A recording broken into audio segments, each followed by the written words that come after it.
Soy Eduardo Cerda Contreras, soy médico internista, gastroenterólogo con alta especialidad en motilidad gastrointestinal.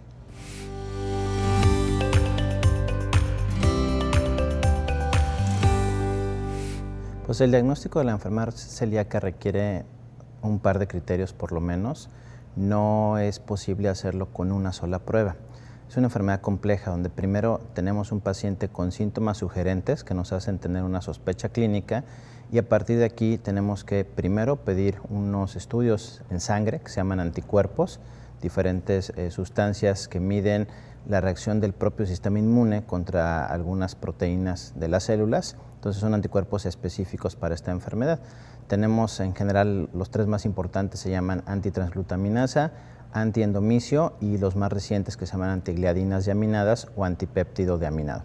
Entonces una vez que se tienen estos anticuerpos se debe de complementar con una muestra de tejido del intestino delgado, sobre todo del duodeno, que se alcanza por endoscopia, es decir, una biopsia que va a mostrar hallazgos típicos de esta enfermedad con alteración en lo que se llaman las vellosidades del intestino, donde además va a haber infiltración de ciertas células que causan inflamación, que causan daño a esta vellosidad.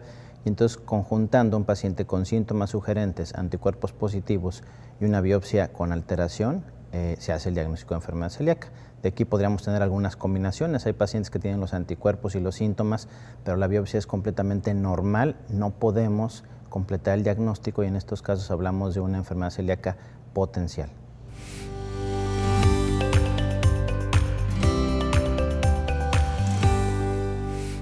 Se sabe que la enfermedad celíaca requiere tener una genética que da la predisposición.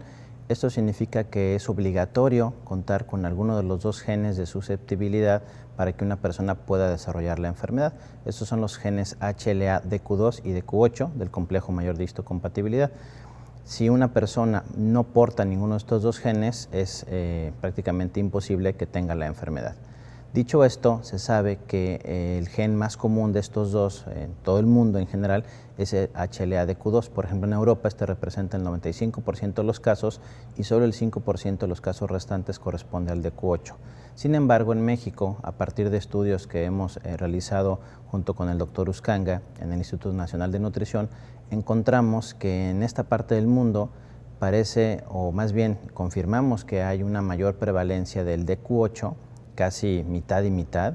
No tenemos una clara explicación sobre esto, lo hemos platicado con genetistas expertos y más bien pareciera ser que esto depende de nuestro origen étnico, o sea, tenemos un poco más de genes indígenas y de genes de esta parte del mundo que podrían dar también esta susceptibilidad y sobre todo este cambio en frecuencia.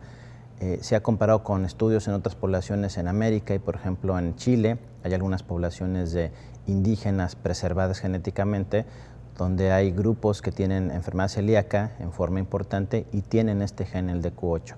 Por otra parte también se ha visto que este gen es un poco menos agresivo en cuanto a la manifestación de la enfermedad y también quizá por eso en México no tenemos pacientes con enfermedad tan grave como se ha reportado en otros sitios.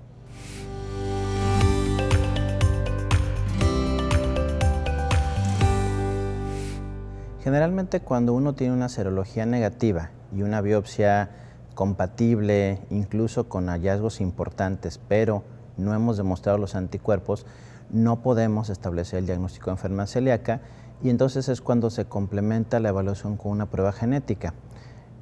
Sabemos que la prueba genética debe de ser positiva para que un paciente tenga el riesgo. Dicho de otra forma, si este paciente tiene una prueba genética negativa, no puede ser celíaco y hay que buscar otras causas.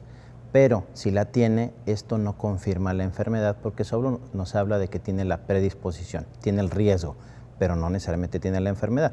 Si yo tengo una genética positiva, una biopsia compatible, pero los anticuerpos son negativos, una muy buena posibilidad es que el paciente no tenga enfermedad celíaca y sea alguna de las otras patologías que cursan con una biopsia alterada y con síntomas muy similares a los de enfermedad celíaca, como por ejemplo diarrea crónica. Estos pacientes podrían tener, por ejemplo, sobrepoblación bacteriana, otra enfermedad que se llama espluro tropical. Entonces sí es un poquito complejo cuando no hay anticuerpos, porque además se ha descrito un grupo de pacientes celíacos que no los tienen y que se les ha llamado enfermedad celíaca seronegativa y que más bien se sabe que son formas o bien leves de la enfermedad, que podría ser el caso, o bien a lo mejor pacientes que no expresan anticuerpos totalmente o los expresan en forma intermitente. Y entonces lo que se ha hecho es estudiar o buscar anticuerpos directamente en las muestras de tejido, en las biopsias. Es una de las opciones. La otra es seguir a los pacientes en el tiempo, a lo mejor exponerlos a un reto con gluten de forma vigilada y bien estandarizada para ver si a lo mejor el problema es que no están comiendo suficiente gluten y después podrían elevar anticuerpos para confirmar el diagnóstico.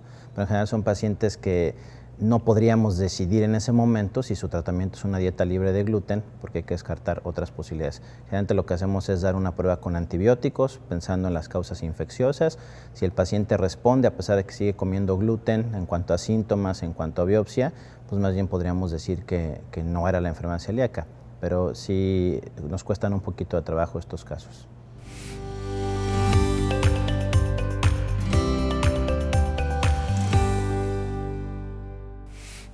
La enfermedad celíaca refractaria es un reto diagnóstico porque además es una forma infrecuente de la enfermedad. Se sabe que más o menos el 30% de los pacientes celíacos no van a responder a dieta, pero solo el 7% en realidad son celíacos refractarios. Es decir, no todos los que no responden son refractarios porque la primera causa de falta de respuesta es que el paciente justamente no se apegue a la dieta, ya sea que lo sepa o no lo sepa, de forma involuntaria puede ser, que no sabe que está consumiendo gluten, pero los verdaderos refractarios representan un grupo muy pequeño, pero muy grave de esta enfermedad, porque son pacientes que finalmente lo que significa es que a pesar de que llevan la dieta de forma correcta, no responden a este tratamiento, entonces requieren tratamientos más agresivos como esteroides, ya hablando de inmunosupresores, incluso medicamentos de inmunosupresión de otro nivel como aciatioprina y algunos otros que llegan a utilizarse, e incluso una forma de la enfermedad celíaca refractaria que se divide en dos tipos. La tipo 2 se comporta más bien como un linfoma intestinal cuyo tratamiento requiere